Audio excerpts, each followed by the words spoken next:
मुंबई म्हटलं की आठवतं ती लोकल ट्रेन, गर्दी आणि बाप्पा. पण तुम्ही कधी विचार केला आहे का की श्री सिद्धिविनायक गणपती मंदिर इतका खास का आहे? इथले बाप्पा इतरांसारखे नाहीत. म्हटलं जातं की हा स्वरूप प्रचंड शक्तिशाली आहे. लवकरच प्रसन्न होत नाही, पण जेव्हा होतात तेव्हा प्रत्येक खरं मनोकामना पूर्ण करतात. श्री सिद्धिविनायक मंदिर फक्त एक मंदिर नाही, तर मुंबईचा हृदय आहे. आज आपल्या सोबत आहे श्री सिद्धिविनायक गणपती मंदिर न्यास यांचे वरिष्ठ गुरुजी श्री सप्रे गुरुजी. नमस्कार गुरुजी. नमस्कार. गुरुजी, आमचं हे भाग्य आहे की श्री सिद्धिविनायक गणपती मंदिरात आम्हाला यायची संधी मिळाली. सिद्धिविनायक गणपती मंदिरचा जे इतिहास आहे ते आम्हाला जरा सांग. हे सिद्धिविनायक मंदिर हे सर्वसाधारण 200 ते 250 वर्षापूर्वीचं आहे. बरोबर. हा जो गणपती आहे हा उजव्या सोंडेचा गणपती आहे. जी बाजूला 2 रिद्धी सिद्धी आहे. जी. उजव्या सोंडेचा गणपती असल्यामुळे सिद्धिविनायक हा संपूर्ण प्रचलित आहे. बरोबर आहे. इथे ह्या 200 ते 250 वर्षापूर्वीपासूनचं मंदिर असल्यामुळे लोकांचे भाविकांचे येणं जाणं जास्त वाढल्यानंतर लोकांनी आपल्या मनापासून जर देवाजवळ प्रार्थना केलेली असेल आणि ती जर फलद्रूप झाली तर सर्वसाधारण लोकांच्या मनातल्या इच्छा पूर्ण होत लागल्यानंतर त्याचा प्रसार होतो. प्रसार झाल्यानंतर लोक यायला लागून लोकांची गर्दी वाढली. जी. हा उजव्या सोंडेचा गणपती आहे त्यामुळे नवसाला पावणार आहे. बरोबर आहे. उजव्या सोंड त्यामुळे लोकांची गर्दी वाढून आज हे मंदिर जगप्रसिद्ध वगैरे झालेलं आहे. गुरुजी, हे आपण जे सांगितलं की नवसाचा हे आहे, तर आपण नवसाचा गणपती का म्हणतात? नवसाचं आपल्या मनात एखादी इच्छा असेल जी. आणि ती गणपती जवळ आपण मनापासून जर प्रगट केली, मनापासून केली असेल आणि ती द्याला जर फलद्रूप झाली तरच त्या इच्छा असेल ती जर समजा आपली फलद्रूप झाली तरच आपल्याला म्हणजे आपल्या मनात एखादी इच्छा आहे आपण गणपती जवळ व्यक्त केली आणि ती पूर्ण झाली तर बरोबर. लोकांचा विश्वास बसतो. बरोबर आहे. नाही तर आज लोकांना विचार केला तर बाहेर कुठे फिरायला याला त्याला वेळ असला तरी गणपतीच्या मंदिरात जाणे किंवा हे जाऊन आपण उपासना करणे ह्या काही वेळेला या गोष्टी होतातच असं नाही बरोबर किंवा आहे. वेळ मिळतो अशातलं पण. बरोबर आहे. पण ज्या वेळेला लोकांना मनातल्या इच्छा पूर्ण झाल्यानंतरच त्या येते या रांग लोक येत आहेत किंवा भक्तांचा जो बरोबर. ओघ आहे तो त्यामुळेच वाढलेला आहे. ते तर आहे. जेव्हा ते देवाची कृपा असेल तेव्हा देवाची तुम्ही येऊ कृपा म्हणजे शकता. देव हे त्यांच्या आमच्याकडनं करून घेतोय. आम्ही हे काहीच करत नाही आहोत. बरोबर की आहे. त्याला करायचंय आमच्याकडनं. आमच्या जे आम्ही इथे कार्यरत असलेले पुजारी बरोबर. किंवा जे विश्वस्त म्हणा किंवा इथे कार्यकारी अधिकारी वगैरे बरोबर आहे. त्यांच्याकडून ती कामं गणपती करून घेतो आणि ती फलद्रूप होत आहेत. बरोबर त्यामुळेच आहे. हा जो ओघ आहे हा तुम्हाला दिसतोय. आम्ही हे काहीही करत नाही हे बरोबर 100%. आहे. बरोबर आहे. गुरुजी, आपला सिद्धिविनायक बाप्पाला पसंत काय आहे? गणपतीला म्हणजे लाल दासवंदीचं फूल, बरोबर आहे. दुर्वा वाहिले जातात आणि मोदक हे गणपतीला अतिप्रिय. शमी वाहिल्यानंतर त्या शमीचा अर्थ पण आहे. शमी शमयते पापम शमी शत्रू विनाशनी अर्जुनस्य धनुर्धारी रामस्य प्रिय दर्शनी असा त्या शमी वाहण्यामागचा मंत्र पण आहे. बरोबर. त्यामुळे हे गणपतीला शमी, दुर्वा, लाल जास्वंदीचं फूल आणि मोदक हे प्रिय असलेल्या बरोबर. गोष्टी आहेत. गुरुजी, आपल्याला या मंदिरच्या जे आरतीच्या पूजाचा जे वेळ आहे ते वेळ आणि दिनचर्या दिनचर्या पहाटे आमच्याकडे मंगळवार व्यतिरिक्त 3:45 वाजता काकड आरती सुरू होते. काकड आरती सुरू झाल्यानंतर 1-1.5 तास आम्हाला इथे पूजेला लागतो. बरोबर आहे. ती पूजा झाल्यानंतर सर्वसाधारण 5:30 आरती सुरू होते. 6ला संपते. बरोबर. 6ला लाईन सुरू झाली की दुपारी 12:05 दुपारच्या नैवेद्याकरता मंदिर बंद केलं जातं. बरोबर. 12:05 ते 12:30 बरोबर. हा कालावधी असतो. त्यानंतर मंदिराची लाईन सुरू झाल्यानंतर संध्याकाळी 7 वाजता धुपारती असते. अच्छा.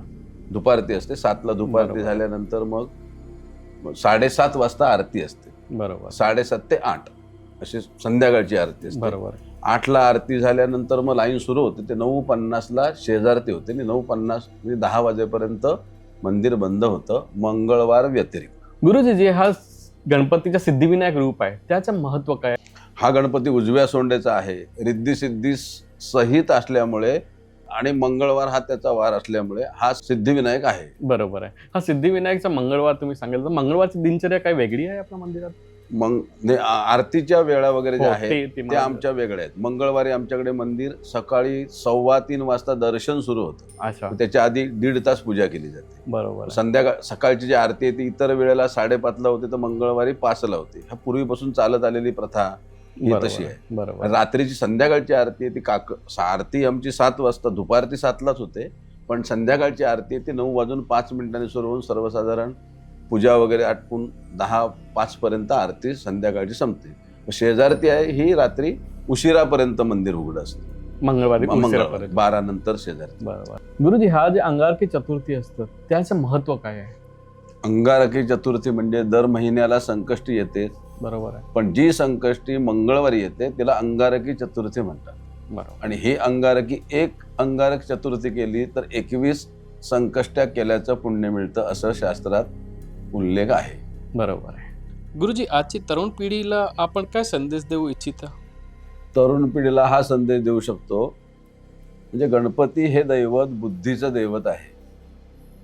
आमच्या याच्यात असा एक उल्लेख आहे की श्रद्धां कामस्य मातरम. जशी आपली श्रद्धा आईवर असते त्याचप्रमाणे गणपतीवरती श्रद्धा ठेवून प्रयत्न पण आपण करत राहणे, बरोबर आहे. त्याला निश्चितच यश गणपती देईल बरोबर आहे. असं सांगू शकतो. मग आपल्याला श्रद्धाही ठेवायची आहे आणि मेहनतही करायची आहे, मग करायची. आपल्याला सगळं भेटेल. प्रश्न मिळतो. बरोबर ना? आपली सर्व इच्छा पूर्ण करेल हा सिद्धिविनायक. आणि याच सोबत आपण बोलूया गणपती बाप्पा मोरया. मोरया. आता आपण संवाद साधूया श्री सिद्धिविनायक गणपती मंदिर न्यास यांचे विश्वस्त श्रीमती मनीषाताई तुपे यांच्या बरोबर. नमस्कार ताई. एवढे भाविक येतात इथे, लाखोच्या संख्येमध्ये लोक येतात, त्यांच्या एवढं व्यवस्थितपणे जे दर्शन होतात ते आपण मॅनेज करतो, त्याबद्दल सर्वप्रथम तर आपला आभार. आणि आम्हाला जाणून घ्यायचं आहे की हा एवढा मोठा मॅनेजमेंट आपण कसं करतात?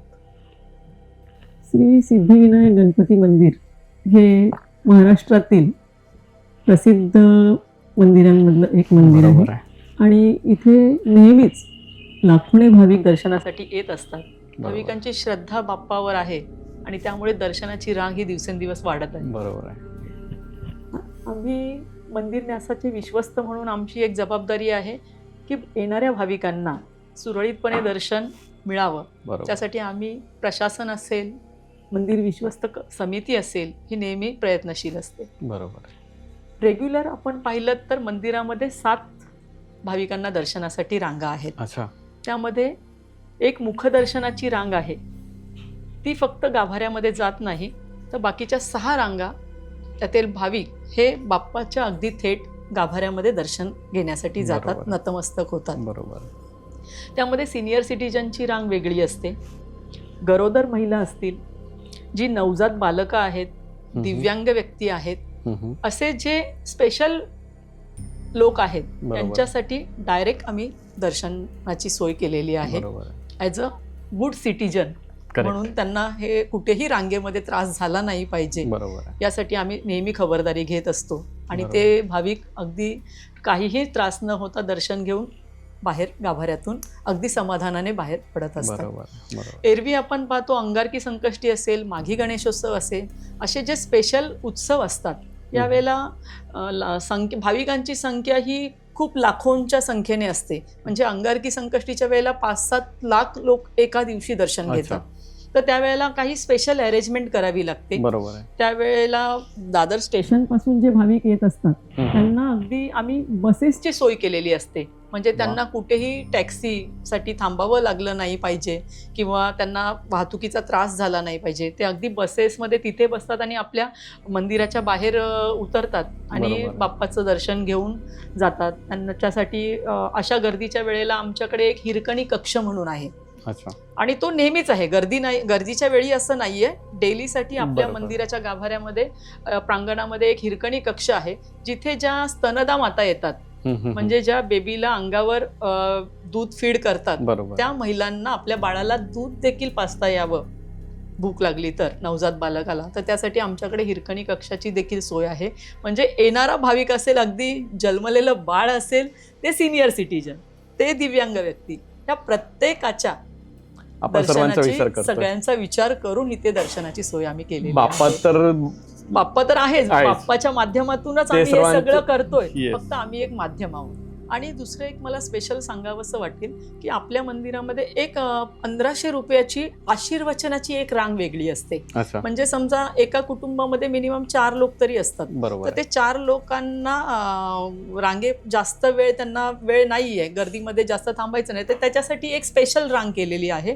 पण त्या 1500 रुपयामध्ये आपण त्यांना एक किट देतो. त्यामध्ये एक बाप्पाची फ्रेम असते, एक लाडूचं बॉक्स असतं आणि एक आशीर्वचनचा आपला जो बाप्पाचं जे वस्त्र आहे बरोबर. ते असतं आणि त्यांना ती रांगेतून कमी कालावधीमध्ये दर्शन होतं, जेणेकरून मंदिराच्या दानपेटीमध्ये सुद्धा त्याची भर होते.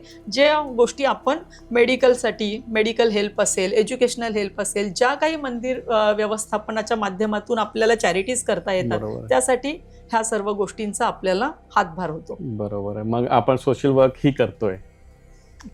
फर्स्ट प्रायोरिटी ते आहे. बरोबर. भाविकांच्या माध्यमातून जे दान मंदिराच्या दानपेटीमध्ये पडतं बरोबर. त्याचा उपयोग आम्ही मेडिकलसाठी करतो. आम्ही महाराष्ट्रातून अनेक पेशंट, इथे जात धर्म पाहिला जात नाहीये, बरोबर आहे. तिथे पेशंट आपले म्हणजे काही आशेने येतात, तर बरोबर. आम्ही प्रत्येकाला जे जे त्या क्रायटेरियामध्ये आजारांच्या बसतात त्यांना आपण 25,000चा चेकच्या माध्यमातून ही मदत केली जाते. बरोबर. पुन्हा 11 ते 15वीची विद्यार्थी आहेत त्यांना आम्ही दरवर्षी फ्री बुक्सचं डिस्ट्रीब्युशन करतो, की त्यांनी आमची एक लिंक आहे सिद्धिविनायकची, त्याच्यावर त्यांनी त्यांचा फॉर्म भरायचा आणि त्यांना आपण 11वी ते 15वी आर्ट्स, कॉमर्स, सायन्सची पुस्तकं ही मोफत दिली जातात.